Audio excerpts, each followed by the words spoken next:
Maybe. And good afternoon. Welcome to the Deal Doctor live stream. Today you got two for the price of one. Eric and I are going to try to answer your questions here. Please feel free to post them underneath the in the comment thread here as we go along, and we'll try to do them online, as well as if you want to post them, we can post them, answer them later as well. One of the most frequent questions we get is, what now? What happens now? Some event took place, whatever it is, and now what do we do? Well, we're going to try to address some of those things here today, and if you have what now questions, please post them and we'll try to address those as well. For example, the house is not in broom clean condition and the chandelier was removed. What now? Eric? Yeah, so don't we always see that? Go into a home and we're like, all the time. What the heck just happened? I like that lamp, but no, or that chandelier, it's not there.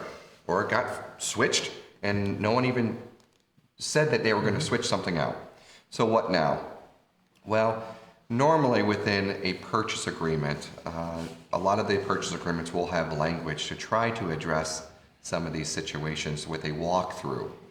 Now, Garar has language in there, G-Car has language in there, and really the purpose of a walkthrough is to determine that the property is in a substantially similar condition as the effective date when the contractually agreed upon purchase agreement was written and agreed upon by both buyer and seller. But there are times where now we find something that's not there. Now what? Now normally when we see something that has gone missing, the buyer should immediately report to the seller any objections to these conditions and the buyer's requested corrective action. Now, just because you write something and ask the seller to correct that issue, you may get what, Don, from the seller? No. Right. Yeah, no. And then we go, well, buyer will have to determine whether, one, do you still want to close? Or do you want to end up terminating because now that the property is not in the same condition that it was during the effective date of the writing? And it's very difficult to understand what it is because you need to have a conversation now with your buyer. Is that chandelier worth blowing up the deal over or not? I mean, Don, what do you say? What say you? Well, what say I? Well, there are so many different situations that can occur, and the question is, what's the value of whatever there is missing? Whether it's, am I going to have to hire a dumpster and spend $500,000, $600,000, $800,000, $2,000 to remove stuff? What was that chandelier worth in the example that we gave? Was it a $500,000, $2,000 chandelier? The buyer is going to have to weigh what value they might receive or might get back as a result of moving forward and going to hire an attorney or something.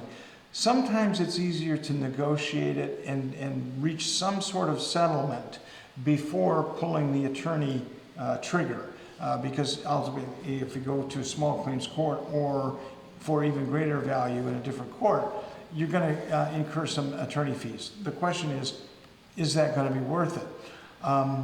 One situation we run into is water in the basement after a closing. They go down, they find out that there's been a storm over the weekend, and the seller says, well, we've never had water in all the time I've lived here. Really? And all of a sudden, in this matter of a very short period of time, you've got water in the basement suddenly that's significant, a puddle or standing water throughout the basement. Again, we're going to have to look at what the cost would be incurred to waterproof that basement, to do repairs and so on, to fix any damage that was done as a result of it, and identify whether or not it's something that is worthwhile to go into small claims court over. One of the things that we've run into recently, in fact in Hurricane Ian, let's talk about that. What happens if there's a storm? snowstorm, ice storm, hurricane, tornado, any of those things has caused damage to a property. What happens then? What now? Yeah. So again, we always encourage folks to look back into their purchase agreement. A lot of purchase agreements will have a casualty or a casualty clause in it, where they may even state that if there's more than 10% damage to that home, that the buyer would have the right to terminate. Now again, if you were to all of a sudden have, let's say your garage catches on fire and it burns that up, it doesn't mean it's the end of the transaction. It could be if there's language in the purchase agreement, but it also means that maybe both parties still want to move forward and work through the process. It might mean that the seller has to put a large sum into an escrow account. But again, we're going to have to get guidance from the lender and what they're willing and able to do. We may have to hold off until it's completely renovated again and brought back to new before the lender will sign off on it, or the underwriters. So anytime when these things happen, we encourage you to keep a calm, level head and walk through the process. Ask questions, what people are willing to do, what they're not willing to do, and what does the lender want you to do, as well as title. Let's talk a little bit about buyer wants to terminate an offer and they're past the inspection window, for example. Now the question came up actually very recently that the information occurred, the buyer became aware of information that was not on the seller's disclosure form, but they became aware of it after the window had closed. Now what? What happens now? Because now the buyer has new information that will affect their decision regarding the purchase of the property, and now what happens? Is there some sort of resolution to this other than going to court? And I want to weigh in on that. Yeah, so this is a very tricky situation, because when we find all of a sudden a material defect that if we had known beforehand, maybe we wouldn't have offered $300,000 for a home. Maybe it would have been $280,000 because of this. Right. Maybe this issue that has come up now doesn't meet my intended use of how I want to use this home. So it's one of these where both parties are going to need to sit down and have a conversation and discuss what each party is willing to do.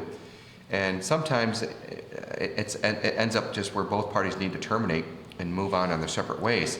The problem is, as I say, we have a radon situation going on right now where the window for the radon inspection was, or for the overall inspections, was 3 days, but they weren't going to get the results of the radon inspection for 5 or 6 days. Well, when that radon inspection comes back, that becomes a material fact. In fact, a material defect, because that information was not made aware at the time of the offer or during the inspection period. Now all of a sudden it comes forward as a material fact, and that weighs on the buyer's obligation to move forward, doesn't it? Yeah, so a seller can't just say, well, I'm sorry, you're out of your inspection period. Well, it's a material issue now here, a health and safety one. And a buyer, if it's high radon, would then say, hey, seller, I want you to do a radon mitigation system. So material defect even affects the ability to do inspections. For example, if you're going to do a septic inspection and you put that in the purchase agreement, everybody agrees to it, and then you discover that the septic field is under the garage, which was poured years after the house was construction. What now? Real situation happened recently. It did. So first of all, we scratch our heads and go, "Wow, that's a new one," right? Because we always have fun in this business. There's always something that comes up. Number two, we just go, "How did that get happen?" past the county inspector Yeah. because no purchase or no permit was issued for that one?" So yeah, we sometimes we don't have the answers to it, but it does become an issue, a material defect, because it was discovered after the purchase agreement was agreed upon. Yeah, So, and no one would have known that, hey, the septic was under that garage, right? So could a buyer potentially terminate? Yes, because there's an issue. But hopefully that seller would understand that this is a serious problem, that they're going to have to resolve it no matter what they do in order to be able to move forward. And I want to point out, and we talk about these words material fact and material defect, the other one we hear is latent defect. All of those are very close to each other, but I want to give a little bit better definition here.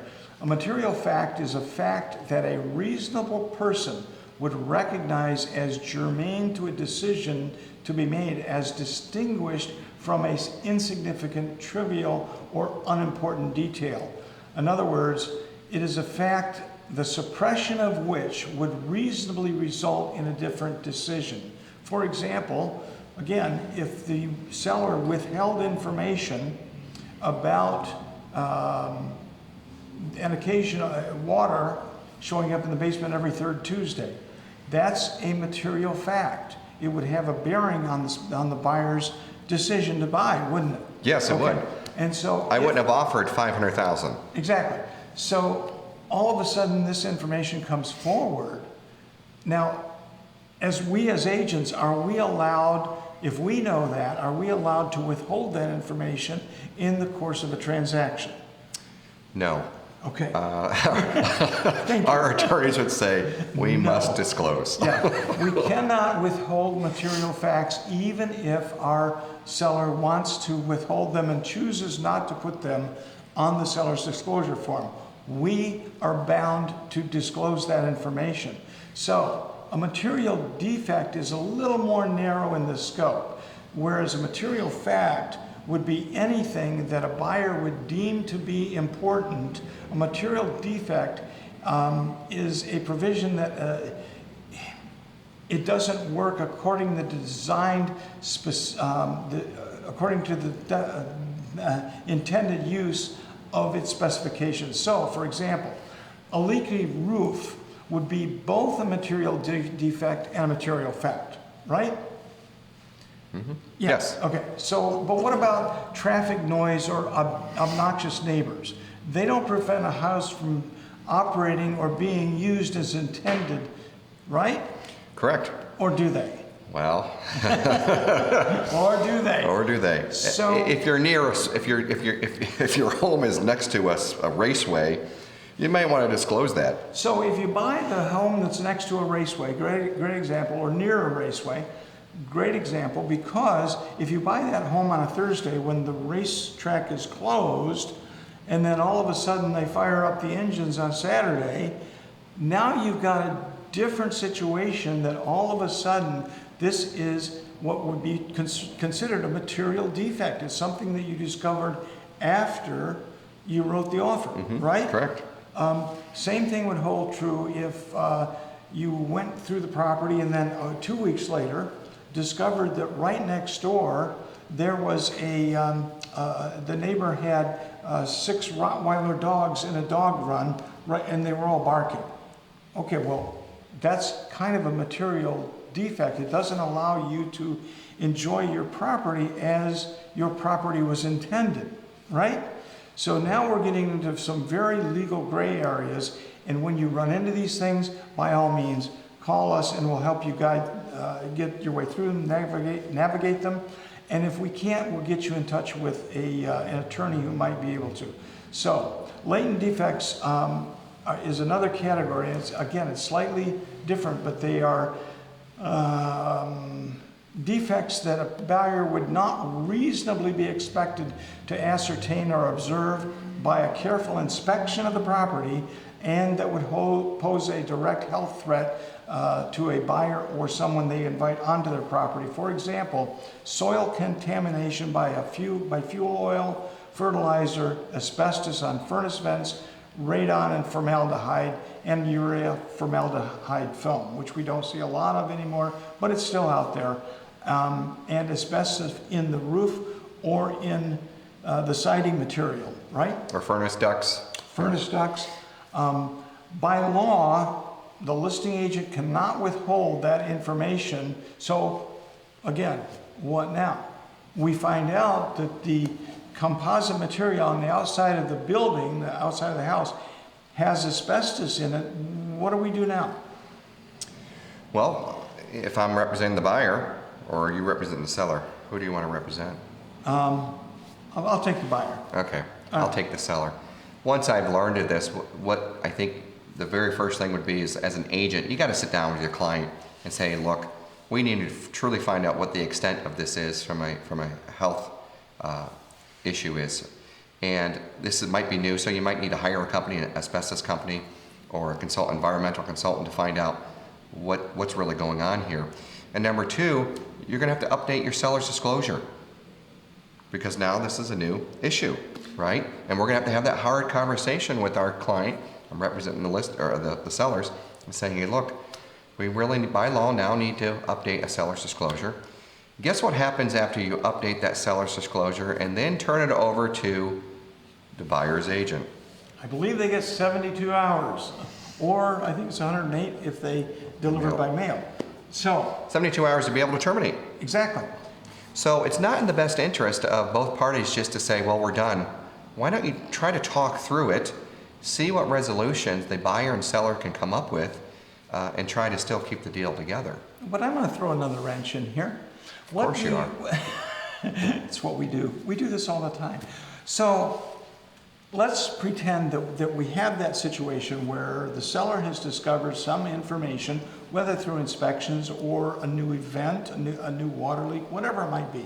And they say, you know what, I don't want that disclosed. I'm not going to disclose it on my seller's disclosure. I'm not going to do an updated seller disclosure, which will allow the buyer to get out of the contract. So I'm going to do that, not disclose it, and I don't want you to tell them that.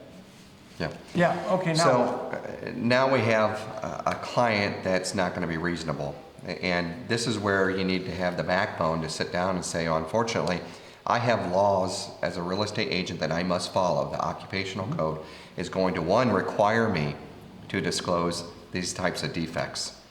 Number two, I can't force you to update a seller's disclosure, but I'm going to send over an email asking you to update it so that I have documentation and proof, because you're going to want to, as an agent, ensure that you did send over and you asked that, hey, look, we found this issue. Here's an updated seller's disclosure. Just as long as you can have proof that you shared and said, hey, look, you're going to have documentation to protect you so nothing comes back on you. The real problem is going to go with, now what does the buyer do? The seller has refused to do anything with it.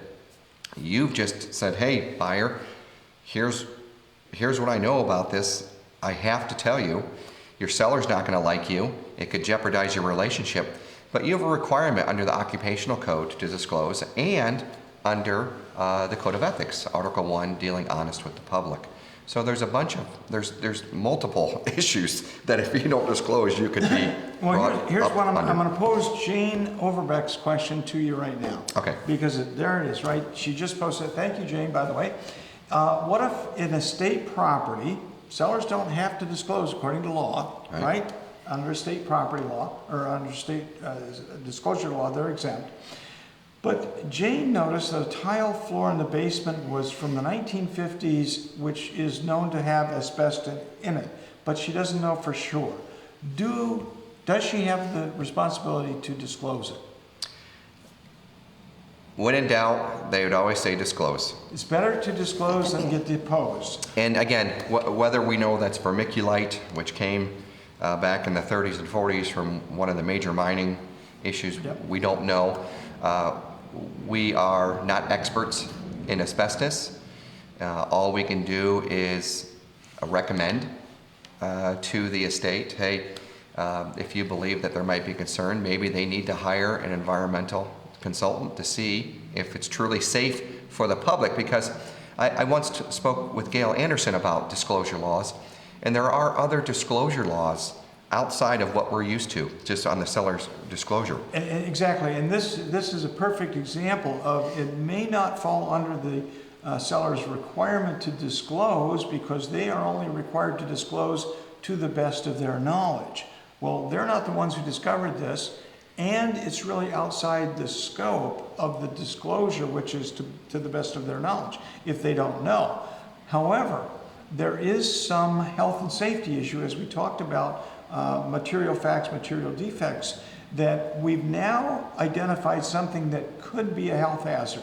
The question is, do we know it's a health hazard? Do we raise that question?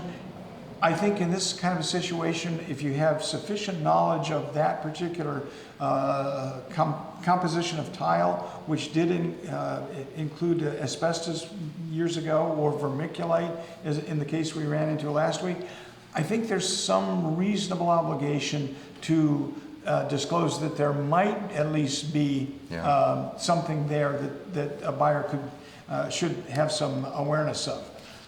Betsy Hill has a question here, which she posted on Facebook Connect, and we're going to go talk about this. Buyers gave 60 days occupancy to sellers. In this time, sellers are to remove the shed not included in the sale. Buyers have now occupied the property for 3 weeks. That puts it out pretty close to 90 days by my math, and the shed has not been removed. Is the shed considered abandoned property at this point? Seller claims it will be removed in the next couple weeks. What's your take? What next? What now, right? Yeah, what now? Well, normally if it were me, and again, I don't have the answer, I'd probably have to find out more from an attorney. But I look at this and say, hey, look, as a seller, I'm sorry, as a buyer, I just got into my new home. I'm going to reach out to the listing agent and say, hey, look, I need to have your folks remove this property on or before this deadline. If they don't, I'm going to remove it, and I'm not going to be liable for where that shed's going to go. Yeah. So you can be very forceful, because again, they no longer have rights to that once they've closed. They should have had that thing removed prior to closing. So there is property now that they can't just come on your property and remove it without permission of the new buyer, or in this case, the seller. Right. Hey, Don, I'm going to come get my shed on your property. No, you're not. I don't want you on my property. Yeah. What are you going to do about it? Yeah, and yeah. Well, I guess I'm going to have to sue you, Don. Well, what are you going to sue me for? It's my property. Well, exactly, and that's where it gets ugly. Sometimes we're going to tell you you're going to probably have to talk to your attorney, because an attorney may say, if there was nothing clear about when that shed was to be removed, if it wasn't clear enough. Now, it appears to be clear here, but if it wasn't clear enough, what was the intent between the two parties? Well, there may have been different intentions because of the two buyers, or the two parties having different intentions, but they hadn't communicated and agreed upon what was going to happen. So it's one of those things that if you run into this sort of situation, by all means, contact us here. But I would agree with Eric. They probably should put this seller on notice that if it's not removed within a certain period of time, and if that's now, I think they could make a case for it. If they say, no, it's been too long, it's ours now, well, they may find themselves in small claims court, or even, depending on the value, greater than that. But it may be even too late now. They've been pretty patient, I think, to allow it to be there 3 weeks after they've taken possession of the property. The question is, what does the seller want, or the buyer want, now that the seller has left it on their property for nearly 90 days after the closing? Yeah, I think out of just kindness of what should be done, I'd send over an email saying, hey, look, you got 7 days to remove this, otherwise we're going to consider abandoned, and we're going to be removing it from our property. Or consider it our property. Yeah, now. or consider that we're not going to be returning it. Yeah. Okay, one last one. I think, where are we in terms of time? We're getting close. Yeah, 124. Okay, 124. One question. Seller changes their mind. They decide that they don't want to sell. There's no contingencies left out there. You're headed for a closing. And what happens? They start to undermine the transaction by not allowing an appraiser in, or an inspector to go back and do inspections on something that might have been repaired, or to have repairs completed. What happens now? Wow, yeah. So basically the seller ends up becoming a breach of contract. They're sabotaging the purchase agreement to not sell. And if the buyer really wants to pursue moving forward, their option is really only to hire an attorney. That attorney could potentially slap a lis pendens on the property, prevent it from being sold, and then move forward through the proceedings to force that seller to perform. Now, in your experience, I've seen courts force a seller to sell, going through the process. I've never seen a buyer being forced to buy, but I wouldn't trust anything right now in the courts because you don't know what a judge is going to rule. I mean, it's heads and tails. You flip a coin, you don't know. But in this case, I think that it's going to really come down to, does the buyer really want to pursue buying this home, racking up the legal expenses? They may just say, hey, look, I'm going to file for small claims to get certain monies and be able to show that there was a breach of contract. They may want to hire an attorney. It just depends on what your buyer wants. And your buyer's going to need to make that decision. It's not up to you as an agent to guide them. It's up to your buyer, and your buyer really should seek legal counsel to determine next steps. There are a couple of situations that I've been involved in, one of which was a buyer wanted to buy a property, and the seller decided at the last minute that they didn't want to sell, and so the buyer ended up suing them for damages that they incurred when they went and stayed at the Amway Grand Hotel for like 3 months while they looked for another house, and they had to pay more money for the property that they bought. All of these things became damages, and the total was $35,000 that the court awarded this buyer for the seller's breach of contract. And sometimes simply putting that lis pendens, which is Latin for lawsuit pending, putting that cloud on the title is enough to cause a seller to say, wait a minute, I didn't plan on that. For example, they thought if they were undermined the transaction because all of a sudden another offer, they got wind of another offer sitting out there that was for more money, for example, and now they got contentious about the first offer and said, well, we're not going to close. In fact, we're going to undermine the transaction. Well, sometimes just putting that lis pendens out there and putting a cloud on the title is enough for them to go, whoa, wait a minute, now I can't sell my property for any amount because I'm not going to have title work to back it up. So those are some options, but again, those are situations that if you call us, the likelihood is we're going to say this is really something that you need to direct your client, whether it's a buyer or seller, to an attorney. Okay? Any other I was just saying, thoughts? the last thing is, as agents, we really don't want to be in a position of providing legal counsel because we're not attorneys. We just need to be there to listen to them, give them options, but ultimately it's going to be your client's option to pursue one path versus another path. We just need to be there to give them all their options. Exactly. So, thanks for joining. We'll see you next week. And if you do have any other questions in this thread, please put them there and we'll answer them throughout the day. Again, thanks for joining. Thank you.